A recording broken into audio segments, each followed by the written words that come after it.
அனைவருக்கும் வணக்கம். இன்னைக்கு வீடியோவில் என்ன பார்க்க போகிறோம் அப்படின்னா, பழமையான கோவில்கள் அப்படின்னு சொன்னால் அந்த கோவில்களில் நிறைய அதிசயங்கள் மட்டும் இல்லாமல் மர்மமான விஷயங்களும் இருக்கும் அப்படின்னு சொல்லலாங்க.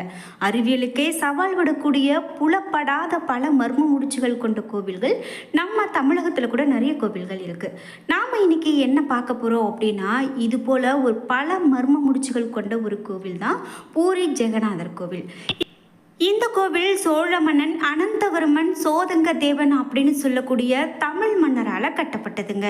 பல வித்தியாசமான கட்டிடக்கலைகளை உள்ளடக்கிய பல்வேறு கோவில்களை தமிழ் மன்னர்கள் இந்த உலகம் எங்கும் கட்டியிருக்காங்க அப்படிங்கிறதுக்கு இது ஒரு சான்று அப்படின்னே சொல்லலாம். மற்ற எந்த இந்து கோவில்கள்லையும் இல்லாத ஒரு மாபெரும் ஆச்சரியங்கள் இந்த பூரி ஜெகநாதர் கோவிலில் இருக்குது அப்படின்னு இன்னைக்கு வரைக்கும் நாம் ஆச்சரியத்தோடு பார்க்கக்கூடிய கோவில் அப்படின்னு கூட சொல்லலாம்.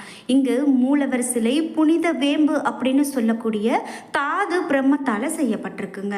ஒவ்வொரு 12 ஆண்டுகளுக்கு ஒரு முறையும் அதே மரத்தினால மீண்டும் மூலவர் சிலை மறு உருவாக்கம் செய்வாங்க, மீண்டும் பிரதிஷ்டை செய்வாங்க.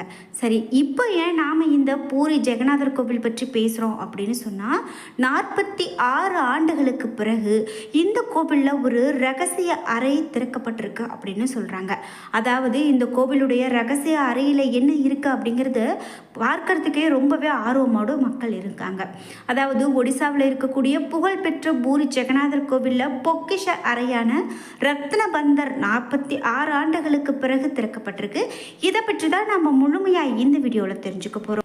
இன்றைக்கும் அறிவியலுக்கு சவால் விட்டு இந்த விஷயம் ஏன் இப்படி நடக்குது அப்படின்னு நம்ம தெரிஞ்சுக்க முடியாத பல ஆச்சரியங்கள் இந்த கோவிலில் இருக்குது. இதை பற்றி தான் நம்ம முழுமையாக தெரிஞ்சுக்க போகிறோம். இந்த வீடியோவுக்கு ஒரு லைக் பண்ணிவிட்டு கீழே கமெண்ட் பாக்ஸில் நீங்கள் இந்த கோவில் பற்றி உங்களுடைய கருத்து என்ன, அதே போல் நீங்கள் இந்த கோவிலுக்கு போயிருக்கீங்க அல்லது போகணும் அப்படின்னு உங்களுக்கு ஒரு ஆசை இருக்கும், அதை பற்றியெல்லாம் உங்களுடைய கருத்துக்களை மறக்காமல் கீழே கமெண்ட் பாக்ஸில் பதிவிட்டுட்டு இந்த வீடியோ எப்படி இருக்கா அப்படிங்கிற உங்களுடைய கருத்துக்களையும் மறக்காமல் கமெண்ட் பாக்ஸில் பதிவிடுங்க. வீடியோவை ஸ்கிப் பண்ணாமல் முழுசாக பாருங்கள். நீங்கள் இன்னும் உற்சாகம் டிவி சேனலை சப்ஸ்கிரைப் பண்ணாமல் இருந்தால் சப்ஸ்கிரைப் பண்ணிக்கோங்க. கூடவே இருக்க பெல் ஐக்கானை மறக்காமல் கிளிக் பண்ணிடுங்க. வாங்க வீடியோக்குள்ளே போகலாம். நம்ம வாழ்க்கையில் நிறைய பிரச்சனைகள் புதுசாக நம்மளை தேடி வந்துக்கிட்டே இருக்குங்க. இந்த பிரச்சனையெல்லாம் ஏன் எனக்கு இருக்குது அப்படின்னு நம்ம யோசிக்கிறதுக்குள்ளேயே பாதி வாழ்க்கை போயிடும். அப்படி நமக்கு இருக்கக்கூடிய பிரச்சனை எல்லாம் நம்ம தீர்க்கணும் அப்படின்னா நாம் ஒரு சரியான ஒரு ஜோதிடர்கிட்ட சரியான பரிகாரம் செய்தால் அது சரியாகும் அப்படின்னு சொல்கிறாங்க. அந்த வகையில் ஸ்ரீ வராகியம்மன் ஜோதிட நிலையத்தில் நம்ம அனைவருக்கான நல்லதொரு பலன்களை சொல்கிறாங்க. உங்களுக்கும் இது போன்ற ஜோதிட பலன்கள் தெரிஞ்சுக்கணும் அப்படின்னா இந்த வீடியோவுக்கு கீழே டிஸ்கிரிப்ஷனில் நான் வராகியம்மன் ஜோதிட நிலையத்தினுடைய தொலைபேசி எண் கொடுத்துருக்கேன். நீங்களும் சென்று பேசி பாருங்கள். கண்டிப்பாக உங்களுடைய வாழ்க்கையிலையும் நல்ல திருப்பங்கள் வரலாம். ஒடிசாவில் உலகத்தில் புகழ்பெற்ற பூரி ஜெகநாதர் கோவில் ஒன்று இருக்குங்க. 12ஆம் நூற்றாண்டை சேர்ந்த இந்த கோவில் பொக்கிஷ அறையான ரத்னபந்தர் அப்படின்னு சொல்லக்கூடிய இந்த அறையில் தான் ஆட்சி செய்த மன்னர்கள் வழங்கிய விலை மதிப்பு மிக்க நிறைய ஆபரணங்கள் பாதுகாக்கப்பட்டு வருகிறது அப்படின்னு சொல்லப்பட்டிருந்தது. இந்த நிலையில தான் ஒடிசா தேர்தல் இந்த கோவில் விவகாரம் பெரும் பேசும் பொருளாக மாறியது.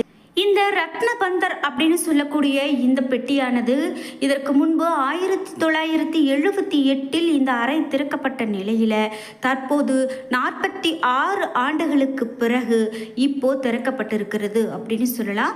இது பெரும் ஒரு விஷயமாக பெரும் பேசு பொருளாக இருக்குது அப்படின்னு சொன்னால் அது மிகையாகாது. இந்த பொக்கிஷ அறையில் இருந்து நகை ஆபரணங்கள் இருந்த பெட்டிகள் பலத்த பாதுகாப்போடு வெளியில் எடுத்து வரப்பட்டிருந்தது. இந்த நிலையில தான் அந்த பொக்கிஷ அறையில் இருக்கக்கூடிய நகை, வைர நகைகள், தங்க நகைகள், வெள்ளி பொருட்கள் குறித்த முக்கியமான தகவல்கள் வெளியாகிருக்கு. அதாவது இது தொடர்பாக ஒடிசா மாநில பத்திரிகையில் செய்திகளும் கூட வெளியிடப்பட்டிருக்கு அப்படின்னு சொல்லலாம். உள்கருவூல அறையில் 74 தங்க ஆபரணங்கள் இருக்கிறது என்றும் ஒவ்வொன்றும் தலா 100 தோலாவுக்கு மேலான எடை கொண்டுள்ளது என்றும் இதில் தங்கம், வைரம், பவளம், முத்துக்களால் அலங்கரிக்கப்பட்ட தட்டுகள், நகைகள் இவையெல்லாம் இடம்பெற்றிருக்கிறது அப்படின்னும் 140க்கும் மேற்பட்ட வெள்ளி நகைகளும் இங்கு வைக்கப்பட்டிருக்கிறது என்றும் ஒரு தகவல் சொல்லப்படுது. அதன்படி பார்த்தோம் அப்படின்னா பொக்கிஷ அறையில் 128 கிலோ தங்கம், 221 கிலோ வெள்ளி பொருட்கள் இருப்பதாகவும் சொல்லப்பட்டது. மேலும் கடந்த 1978ஆம் ஆண்டில் இந்த அறை திறக்கப்பட்டு நகைகள் சரிபார்க்கப்பட்டது. அப்போது இந்த நகைகளை எண்ணுவதற்கு, அதாவது இந்த நகைகளுடைய மதிப்பீடு செய்து முடிப்பதற்கே 70 நாட்கள் ஆனதாகவும் சொல்லப்படுது. இந்த நிலையில தான் இந்த முறை இந்த நகைகள் விரைவாக மதிப்பீடு செய்யப்பட்ட, அதாவது தற்போது இருக்கக்கூடிய தொழில்நுட்பத்தை கொண்டு விரைவாக மதிப்பீடு செய்யப்பட்டிருக்கிறது. குறிப்பாக ஆபரணங்கள் தொடர்பாக டிஜிட்டல் பட்டியலை உருவாக்க இந்த மாநில அரசு திட்டமிட்டிருந்தது அப்படின்னு கூட சொல்லலாங்க. இந்த பூரி ஜெகநாதர் கோவில் இதில் மட்டும் ஒரு ஆச்சரியம் கிடையாதுங்க. இந்த பூரி ஜெகநாதருடைய கோவிலுடைய ஆச்சரியங்கள் அப்படின்னு பார்க்கும்போது நிறைய இருக்குது. அதாவது இந்த கோவிலினுடைய மேலே ஒரு கொடி ஒன்று பறந்துட்டு இருக்குங்க. சாதாரணமாக காற்று எந்த திசையில் பறக்குமோ அந்த திசையில் தான் ஒரு கொடியோ அல்லது துணியோ பறக்கிறத நம்மளால் பார்த்துருக்க முடியும். ஆனால் இந்த கோவிலில் மட்டும் வித்தியாசமாக காற்று வீசக்கூடிய திசையின் எதிர்பக்கத்தில் அந்த கொடி அசைவதை நம்மளால் பார்க்க முடியும். இது ஏன் இப்படி நடக்குது அப்படின்னு நம்ம தெரிஞ்சுக்கிறதுக்கு இன்னைக்கு வரைக்குமே அதற்கான விடை தெரியல அப்படின்னு சொல்கிறாங்க.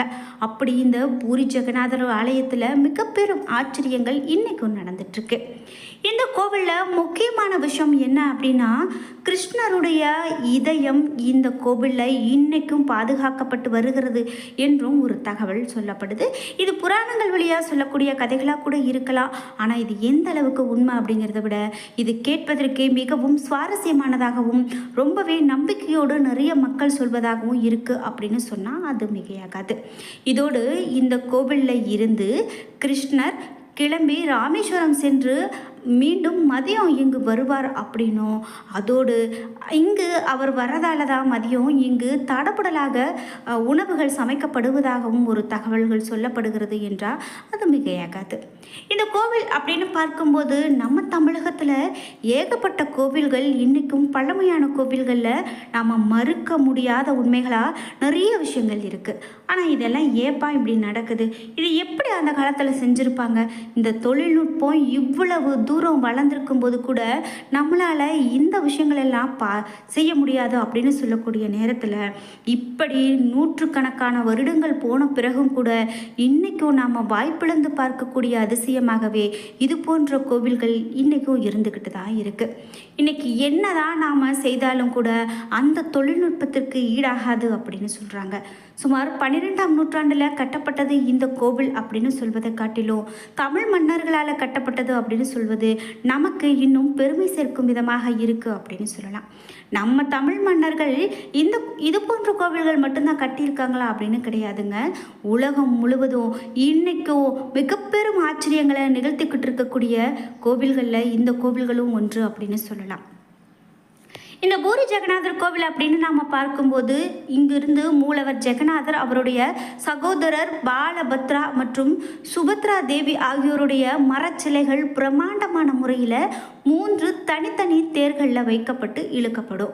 அப்போது இந்த வண்ணமயமாக அலங்கரிக்கப்பட்ட இந்த 3 தேர்களிலும் பூரி ஜெகநாதர் நகர் வீதி விழா அசைந்தபடி செல்லக்கூடிய காட்சியை காண லட்சக்கணக்கான பக்தர்கள் இங்கு வந்து தரிசனம் செய்வதற்காக வருவாங்க. இந்த 3 சிலைகளினுடைய தெய்வங்களின் பிறப்பிடமாக கருதப்படக்கூடிய கோவிலுக்கு எடுத்து செல்லப்படும் போது இந்த பூரியில் லட்சக்கணக்கான பக்தர்கள் குவிந்திருப்பாங்க அப்படின்னு சொல்லலாம். அதை காண்பதற்கே கண்கொள்ளா காட்சியாக இருக்கும் அப்படின்னு தாங்க சொல்லணும். அந்த வகையில் இங்கு மக்கள் திரண்டு வந்து இந்த ஆலயத்தில் நடக்கக்கூடிய திருவிழாக்களில் கலந்து கொள்வாங்க அப்படின்னு சொல்லலாம். பொதுவாகவே சாதாரணமாக இந்த கோவிலை பார்க்குறதுக்கே ரொம்ப வித்தியாசமாக இருக்கே இந்த கட்டிட அமைப்பு அப்படின்னு நீங்கள் யோசிக்கலாம். ஆமாம், வேறு எந்த கோவில்லையும் இல்லாத ஒரு கட்டிட அமைப்பு இந்த பூரி ஜெகநாதர் ஆலயத்தில் இருக்கும் அப்படின்னே சொல்லலாம். இது ரொம்ப ரொம்ப பிரமிப்பை ஏற்படுத்தும் வகையில் இருக்கும் அப்படின்னு கூட சொல்லலாம். உங்களுக்கு வாழ்க்கையில் ஒரு முறையாவது இந்த கோவிலுக்கு போகணும் அப்படின்னு ஆசைப்பட்டீங்கன்னா கண்டிப்பாக இந்த கோவிலுக்கு போயிட்டு வாங்க. நம்மளுடைய வாழ்க்கையில் நாம் செய்த மிக பெரும் புண்ணியமாக இந்த பூரி ஜெகநாதர் ஆலயத்திற்கு செல்வது கூட இருக்கலாம் அப்படின்னு சொல்லப்படுது. இந்த ஜெகநாதர் ஆலயத்தில் தற்போது இப்படி 46 ஆண்டுகள் கழித்து இந்த பெட்டி திறந்திருக்கக்கூடிய விவகாரம் அப்படின்னு பார்க்கும்போது நமக்கு ரொம்பவே பிரமிப்பை ஏற்படுத்தக்கூடிய வகையிலையும், இதை திறக்க போகணும் அப்படின்னு பார்க்கும்போது அங்கு அந்த அறையினுடைய சாவிகள் துளைக்கப்பட்டிருக்கிறது தெரிந்து வந்தது. அது இருந்தாலும் கூட பூட்டை உடைத்து இந்த பொக்கிஷ அறைகள் திறக்கப்பட்டு தற்போது ரொம்பவே பரபரப்பை ஏற்படுத்தக்கூடிய விஷயமா இது இருக்குது அப்படின்னு சொன்னால் அது மிகையாகாது. என்ன நண்பர்களே, இன்றைக்கி வீடியோவில் பூரி ஜெகநாதர் ஆலயத்தை பற்றி நம்ம ரொம்பவே பிரமிப்பை ஏற்படுத்தக்கூடிய தகவல்களை நிறைய தெரிஞ்சுக்கிட்டோம். இந்த வீடியோ உங்களுக்கு பயனுள்ளதாகவும் பிடித்ததாகவும் இருந்திருக்கும். வீடியோ உங்களுக்கு பிடிச்சிருந்தால் லைக் பண்ணுங்கள், ஷேர் பண்ணுங்கள், கமெண்ட் பண்ணுங்கள். நீங்கள் இன்னும் உற்சாகம் டிவி சேனலை சப்ஸ்கிரைப் பண்ணாமல் இருந்தால் சப்ஸ்கிரைப் பண்ணிக்கோங்க. கூடவே இருக்க பெல் ஐக்கானை மறக்காமல் கிளிக் பண்ணிடுங்க. நன்றி வியூவர்ஸ்.